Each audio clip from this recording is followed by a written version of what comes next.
¿ok? Hoy día vamos a hablar, ¿sí?, sobre el marco teórico de la metodología de fútbol base. El desarrollo de las tareas de entrenamiento lo vamos a pasar para la sesión número 3. Lo que pasa es que el marco teórico de la metodología de fútbol base es, digamos, la razón de ser de todo lo que vamos a hacer y en verdad es un tema bastante amplio. Ahora, la primera sesión está conectada directamente con este marco teórico, así que voy a hacerles recordar algunas cuestiones, no ahorita, sino en el proceso que vamos hablando acerca de esta segunda sesión, acerca de este tema puntual del marco teórico, vamos a recordar algunas cosas que hablamos en la sesión número 1, ¿ok? Este va a ser el índice.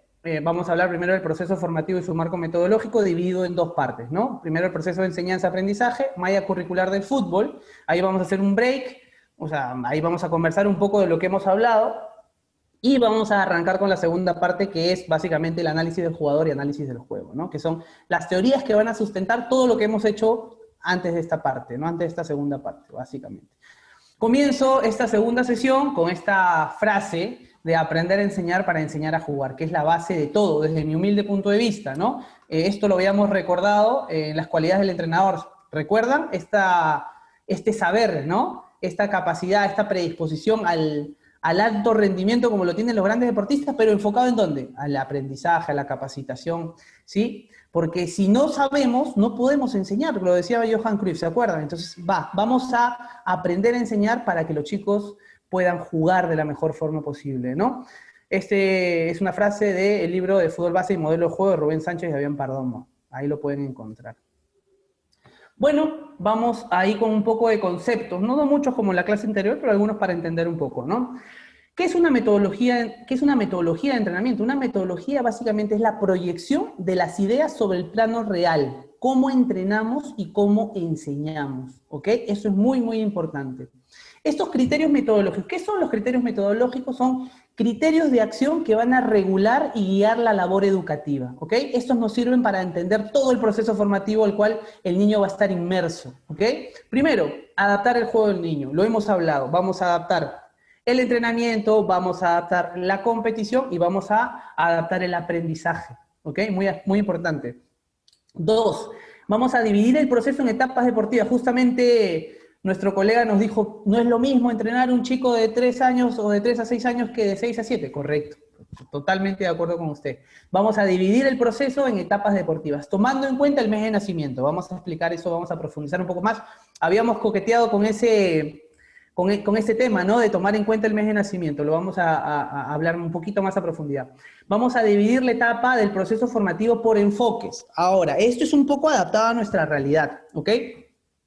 ¿Qué es lo que pasa en el fútbol base actual, no? Profe, ¿en qué campeonato va a participar? No, yo participo en un campeonato formativo y yo en otro competitivo. ¿Cómo? O sea, no, los dos no son formativos. La idea de esto es un poco regular ese concepto, porque si a mí tú me dices, ok, yo tengo dos grupos, profe, un grupo formativo y un grupo competitivo, le estás negando la otra posibilidad, o sea, este grupo competitivo no está formando nada. Se malinterpreta. Nosotros no podemos estar expuestos a malas interpretaciones, porque nos van a tomar por eso. Oye, este compadre me dice, este grupo es formativo y este competitivo, entonces no está formando, no se supone que es una etapa de formación o es un proceso formativo. Entonces, eso se presta mal interpretaciones, que nosotros tenemos que eliminarlas totalmente. Humildemente, le he llamado de diferente forma, ¿no? Y le he puesto por enfoque. Un enfoque va a ser el enfoque educativo lúdico, que van a ser los que ustedes coloquialmente conocen como los formativos, y un enfoque educativo competitivo, que son los chicos competitivos. Esto lo vamos a hablar de cada una de estas características, los test que vamos a hacer para diferenciarlos uno de otro grupo, ¿ok? Dentro del año de nacimiento, claro está, ¿no? La etapa, dentro de la etapa está el año de nacimiento. Vamos a hablar de la metodología, vamos a hablar que la metodología de entrenamiento tiene una diferente estructura, ¿no? No va a ser lo mismo la estructura de entrenamiento de una etapa 1 que de una etapa 2, y tampoco va a ser la misma estructura de entrenamiento de un, digamos, enfoque educativo lúdico con un enfoque educativo competitivo. Va a cambiar la estructura, va a cambiar la metodología, la forma de enseñar, la forma de entrenar, ¿ok? Estos son criterios pedagógicos básicamente, vamos a ir de lo fácil a lo complejo, vamos a ir de lo conocido a lo desconocido, ¿no? Básicamente hay que tomar en cuenta muchas cosas, pero una en particular, ¿no? Que la autoestima del niño va a crecer por retroalimentación, perdón, de haber hecho bien las cosas, ¿no? Y el niño, es decir, va a entender lo que el profesor espera de él y por ello va sus ganas de querer entrenar, de aprender cosas nuevas, va a aumentar y por ende va a haber un mayor cariño hacia el deporte.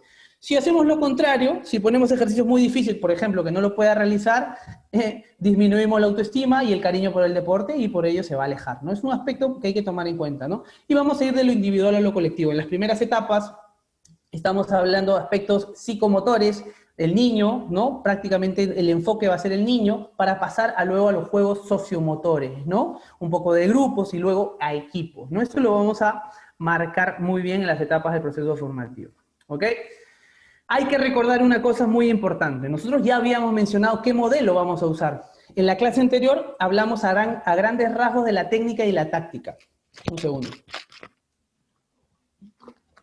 ¿Ok? Habíamos hablado a grandes rasgos de la técnica y la táctica y habíamos sacado una conclusión, ¿no? Que la dialéctica técnica y táctica no era suficiente para entender, digamos, las características funcionales del deporte, ¿no? Y por ello proponíamos un modelo de entrenamiento, ¿no? Un modelo basado en la estructura de rendimiento en el fútbol, ¿se acuerdan? Rendimiento definido por ¿qué? Comportamientos individuales en situaciones de interacción con compañeros adversarios, situaciones o comportamientos colectivos en situaciones espaciotemporales puntuales, y 3, acciones táctico-estratégicas colectivas, ¿no?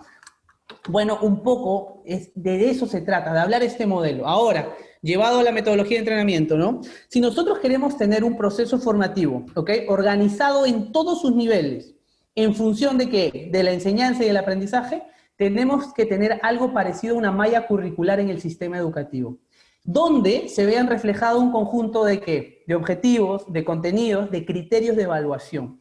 Esta malla curricular van a ser dentro de algo. Ese algo va a ser el marco metodológico. Y este marco metodológico va a ir en función de ¿qué? Del juego y del jugador. Así que esto es lo que vamos a hablar el día de hoy, que es un tema bastante amplio para entender esta metodología que les propongo. Una metodología adaptada a nuestra realidad peruana.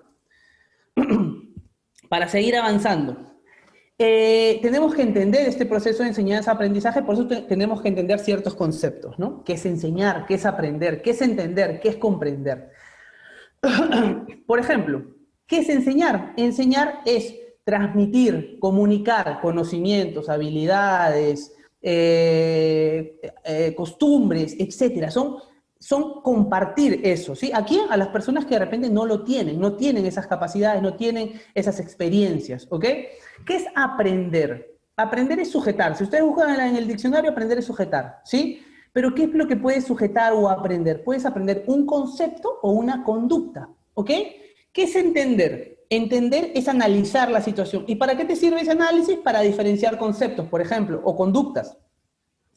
¿Qué es comprender? Comprender es tener un profundo conocimiento sobre algo. Vamos a poner un ejemplo de los dos tipos, ¿no? De conceptos y de conductas, por ejemplo.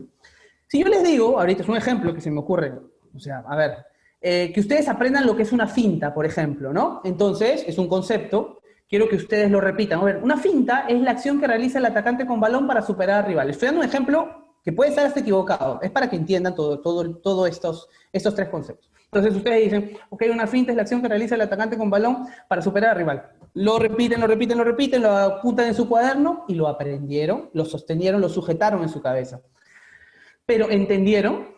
Para entender tiene que haber un análisis. Por ende les digo ahora, y ese análisis les sirve para comparar dos conceptos en este caso, ¿no? Les digo, ¿qué es un cambio de dirección? Un cambio de dirección es la acción que realiza el atacante con balón para proteger el balón y cambiar la orientación de juego. Puede ser conduciendo, puede ser dando un pase, por ejemplo, ¿no? Entonces, ahí se da el análisis. Ok, un cambio de dirección, una finta. Tienen cosas parecidas, pero definitivamente una finta no es un cambio de dirección. Entendieron, analizaron y entendieron. Se dieron cuenta que una finta no es un cambio de dirección. Perfecto, pero comprendieron. Para comprender se necesita un conocimiento mucho más profundo de algo, ¿no? Entonces, para la finta no solo la realiza el atacante con balón, la realiza el defensor del atacante con balón a la hora de hacer una entrada y tratar de quitar la pelota, la realiza el atacante sin balón para desmarcarse, la realiza, ¿sí? Entonces, es un conocimiento mucho más profundo de algo. Aparte, la finta no se realiza, digamos, en una determinada zona del campo, y la finta tiene además gestos complejos y tiene movimientos corporales, entonces ya es un conocimiento mucho más profundo de un tema, ¿no? Lo mismo pasa con un comportamiento, ¿no? Si yo les digo, por ejemplo, vamos a aprender a conducir con el empeine interior y con el empeine exterior, ¿sí? Les pongo ejercicios, les pongo juegos, circuitos, etcétera, y ustedes van a realizar la acción y van a hacerlo muy bien, seguro lo van a hacer técnicamente muy bien, van a conducir con el empeine interior para llevar el balón, digamos, cerca a su cuerpo y el empeine exterior para ir rápido con el balón. Ahora, ¿entendieron? Para entender tiene que haber un análisis y en este caso, en un comportamiento se va a ver en una situación. ¿Qué situación? En la situación de 1 contra 1, por ejemplo. Entonces, si vemos que el chico se aproxima al rival usando toques con el empeine interior y luego hace un toque largo con el empeine exterior y supera al rival, pues evidentemente entendió, se dio cuenta cuándo usar el empeine interior y cuándo usar el empeine exterior, pero comprendió nuevamente. Para comprender se necesita un conocimiento mucho más profundo, es mucho más que darle un toque con el empeine interior o el empeine exterior. Conducir para fijar al rival, conducir para crear un espacio libre, conducir para superar 2 contra 1, conducir para temporizar. Son aspectos mucho más profundos, mucho más amplios, ¿no? Espero que haya quedado claro esto porque es muy importante. Ahora, ¿cómo vamos a adaptar estos conceptos al proceso formativo de fútbol base, ¿no? En esta primera etapa, de los 3 a los 6, vamos a proponer un aprendizaje conceptual y un aprendizaje conductual, ¿ok? Y vamos a proponer también un entendimiento de ciertos aspectos que el chico pueda manejar dentro de su desarrollo cognitivo, ¿no? Por ejemplo, aspectos, digamos, corporales, ¿no? Nociones corporales. ¿Dónde está mi cabeza? Mi cabeza, mis brazos, mi pierna, mi rodilla no es mi tobillo, mi parte interna no es mi parte externa, por ejemplo, etcétera. Nociones espaciales, ¿no? Arriba, abajo, izquierda, derecha, atrás, adelante, encima, debajo, lejos, cerca, grande, pequeño. Nociones temporales, rápido, lento, antes, después y simultáneamente. Por ejemplo, son cosas que el chico tiene la capacidad, ¿sí?, de aprender y de entender, porque va a diferenciar, ¿no? No sabe que una cosa es ir hacia adelante y una cosa es ir hacia atrás. Su capacidad cognitiva le permite entender esas cosas, ¿no? Entonces, en esta etapa vamos a a proponer ese tipo de aprendizajes y ese tipo de entendimientos, ¿no? Básicamente conectado con el desarrollo motor. La lateralidad, por ejemplo, muy importante, ¿no? La dominancia de los lados y además la ubicación de mi cuerpo en el espacio, dónde está mi izquierda o mi derecha, dónde están mis diagonales. La lateralidad proyectada, dónde está la derecha de mi compañero, la izquierda, arriba, al costado, detrás de él. Son aspectos muy importantes para la siguiente etapa del proceso formativo. De los 6 a los 9, ¿qué vamos a proponer? Vamos a proponer un entendimiento. Vamos a dejar de aprender, muchachos. Somos seres que nacimos para aprender y moriremos sin saberlo todo. O sea, el aprendizaje va a estar presente en todo el proceso de fútbol base y en todo el proceso formativo hasta que el niño sea futbolista profesional, en el mejor de los casos,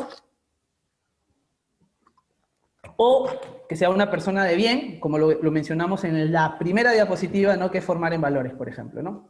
Bueno, en esta segunda etapa vamos a proponer un entendimiento, pero ya no un entendimiento de esos aspectos básicos, digamos, pero muy importantes de la motricidad, sino aspectos tácticos, más relacionados con la táctica individual. ¿Qué aspectos va a aprender? ¿Qué aspectos va a entender? Y en cierta medida comprender algunos, ¿no? Por ejemplo, la táctica individual en función del atacante con balón. Lo mencionamos, conducir para fijar, cuándo hacerlo, por qué hacerlo, ¿no? Conducir para superar 2 contra 1, conducir y fijar y superar 2 contra 1, conducir y temporizar. El atacante sin balón, por ejemplo, moverse a un espacio libre, fijar a un defensor para crear un espacio libre a mi compañero que viene con el balón, aprovechar un espacio delante de la línea defensiva, moverme para ocupar, se llama eso, moverme para ocupar un espacio libre delante de la línea defensiva, detrás de la línea defensiva, entre dos defensores de la línea defensiva, entre el defensor y la línea de banda, entre el defensor y la línea de fondo, o sea, eso vamos a hablar en táctica, pero son conceptos que el chico tiene que entender y que tiene que aprender básicamente al principio, ¿no? Aprende tanto conceptos como conductas y va a entender, ¿sí? Ahora, ¿por qué propongo que de los 9 a los 11 años haya una comprensión de lo que se hace? Básicamente por el nivel de experiencia al cual el niño va a llegar a esa etapa, ¿no? Ha pasado por la etapa de los 3 a los 6, ha pasado por la etapa de los 6 a los 9 y ya tiene esa capacidad de anticipación de ciertas cosas, ¿no? Hay que hablar todo tiene que tener un criterio, ¿no? El chico va a poder anticipar sucesos, sí, no todos, pero la gran mayoría que nosotros lo hayamos estimulado. ¿no? Esta capacidad de anticipación, no es esa capacidad, no estoy hablando directamente de interceptar un balón, perdón, que se está relacionado con la vigilancia, ¿no? La vigilancia es una herramienta táctica del atacante sin balón. Entonces, no me refiero a esa anticipación, sino en general, a una anticipación de lo que va a suceder, ¿sí? Se llama anticipación de los sucesos, ¿no? Que le va a permitir al chico jerarquizar respuestas, ¿no? ¿Qué es lo que voy a hacer primero? ¿Qué es lo que voy a hacer segundo? ¿O qué es lo más importante? ¿No? Y poder tomar la mejor decisión entre tantas posibles. Además, que en esta etapa vamos a hablar, por ejemplo, más a fondo, en la etapa anterior también vamos a hablar de táctica colectiva, pero con mucho cuidado y obviamente adaptado a su nivel cognitivo, pero en esta etapa, de la tercera etapa, vamos a proponer más la comprensión de justamente eso, ¿no? La táctica colectiva, ¿no? Por ejemplo, progresar o mantener la posesión, progresar con el balón, finalizar la situación de juego, etcétera, ¿no? Igual en la fase defensiva, ¿no? Tratar de recuperar el balón, no dejar progresar, no dejar finalizar, etcétera, de cuestiones que vamos a hablar justamente en esta etapa del proceso formativo número 3, ¿no? Donde proponemos el comprender. Esta es un poco la malla curricular, ¿no? Lo habíamos mencionado, ¿no? Donde se vea reflejado un conjunto de ¿qué? De contenidos, de objetivos y de criterios de evaluación. Bueno, vamos a responder ciertas cuestiones dentro de esta malla curricular, ¿no? ¿Cuándo enseñar? ¿Qué enseñar? ¿Cómo enseñar? ¿Para qué enseñar? Tipos de enfoque. Dentro del para qué están estos tipos de enfoque, ¿no? El enfoque educativo lúdico, el enfoque educativo competitivo. Y vamos a hablar justamente dentro de esta malla curricular de la construcción de la metodología de entrenamiento, que va a variar en cada etapa del proceso de fútbol base y del enfoque, ¿no? El enfoque lúdico, educativo lúdico y educativo competitivo. Cuando enseñar, ya hemos hablado de las etapas del proceso formativo, lo dijo nuestro colega, que las diferentes etapas tienen características diferentes. Correcto, ¿sí? Cada etapa tiene características particulares, perdón. Eso se llama el perfil psicomotor. Cada etapa va a tener un perfil psicomotor que nosotros tenemos que saber, conocer y respetar. Dentro del perfil psicomotor está el perfil físico-motor, el perfil psicológico, el perfil técnico-coordinativo, el perfil táctico-juego y los objetivos específicos a desarrollar, ¿no? Te sirven para muchas cosas, para ordenarte, para saber por qué el chico de repente no comprende o no hace ciertas cuestiones, o para elaborar una tarea de entrenamiento acorde a sus capacidades. Eso es muy importante. Pero hay una cuestión que me resulta a mí bastante importante porque muchos en el fútbol peruano, al menos en el fútbol base peruano, nadie lo toma en cuenta. No me he cruzado con alguien que me diga, Yoshi, mira, esta vaina es importante y te la cuento, ¿por qué no lo uses? No, la verdad que no. Lo leí en un libro que poco tiene que ver con fútbol, que se llama Los fuera de serie de Malcolm Gladwell, que habla de estos factores que tienen estos fuera de serie, ¿no? Estos factores que no tienen nada que ver con ni con el ADN, ni con, digamos, factores geográficos, ¿no? Sino son factores mucho más, digamos, que pasan desapercibidos por las personas normales, ¿no? Y uno de ellos es el mes de nacimiento en los deportes que, digamos, toman en consideración el año de nacimiento, ¿no? Y uno de ellos es el fútbol. Y, por ejemplo, ¿no? Vamos a hacer un ejemplo para entenderlo. Acá hay un limbo, el de 6 años, por ejemplo, ¿no? Este chico de 6 años, tú con justa razón me puedes decir, Yoshi, ¿este chico es de la etapa 1 o es de la etapa 2? Pues aquí es donde este factor, el mes de nacimiento, nos puede dar una ayuda, ¿no? Si nació en los últimos 3, 4 meses, pues tiene más características, obviamente, de la etapa número 1. Porque nació, imagínense, el 10 de diciembre. Está más cerca a ser un 2000, a ver, si estamos hablando por año, tiene 6 años, 2014, ¿ok? Si nació en los últimos meses del año, imaginemos 10 de diciembre, está mucho más cercano a ser un 2015, con las características de un 2015, que ser un 2014. Porque los que nacieron en los primeros meses han tenido, digamos, imagínense que hayan nacido el 1 de enero, 11 meses de ventaja, 11 meses de experiencias motrices, cognitivas, psicológicas, etcétera, ¿no? Pero son 11 meses de ventaja que va a tener ese niño. Entonces, es muy importante eso. ¿Para qué otra cosa me puede servir esta herramienta? Esta herramienta también me puede servir a la hora que haga la división de los grupos, ¿no? De este grupo educativo lúdico y educativo competitivo. Se van a dar cuenta, no es un factor determinante, pero va a complementar los test que ustedes van a hacer, ¿no? Y se van a dar cuenta que más del 50, 60, 70% me podría animar de los chicos que van a estar en estos grupos competitivos nacieron en los 4, 5 primeros meses del año. Y la mayoría suele suceder, están, digamos, en la otra mitad, o sea, nacieron en la otra mitad del año, digamos, ¿no? Ahora, acá también hay un tema que hay que tomar en cuenta. Hay unos que se llaman los maduradores tardíos, ¿no? Que pueden haber nacido el 10 de diciembre, pero bueno, su papá consciente los expuso a diferentes, digamos, situaciones motrices. Además, el chico le gustaba el deporte, puso mucho empeño. Además, hay un componente genético que no podemos negar. Y el chico se puede desarrollar mucho mejor que de repente uno que nació en los 3 primeros meses, ¿no? Hay una vaina, disculpe que les diga una vaina, pero es que la verdad se me vino a la mente. Estuve viendo un documental y decían, no me recuerdo qué documental era, pero justo dije, lo voy a comentar en la clase. Y decían que el 80% de los deportistas eran segundos hijos. ¿Sí? Porque decían que los primeros estaban sobreprotegidos por sus padres y los segundos eran los que tenían mayor desarrollo motor, ¿sí? Porque ya con el primero experimentaron, lo restringieron a muchas cosas y al segundo lo dejaron suelto, que se caiga, porque ya tenían esa experiencia. Entonces, y empezaron a nombrar un montón de jugadores, pero ahorita no recuerdo cuáles eran, ¿no? Pero, por ejemplo, es una de las cosas que también tienen que tomar en cuenta, ¿no? Se trata solo de ser, esto del fútbol en general, es mucho de criterio y mucho de análisis, ¿no? De conocer. Conoces bacán, pero tienes que analizar, tienes que ser inteligente para saber ubicar cada herramienta que puedes encontrar en el camino, ¿no?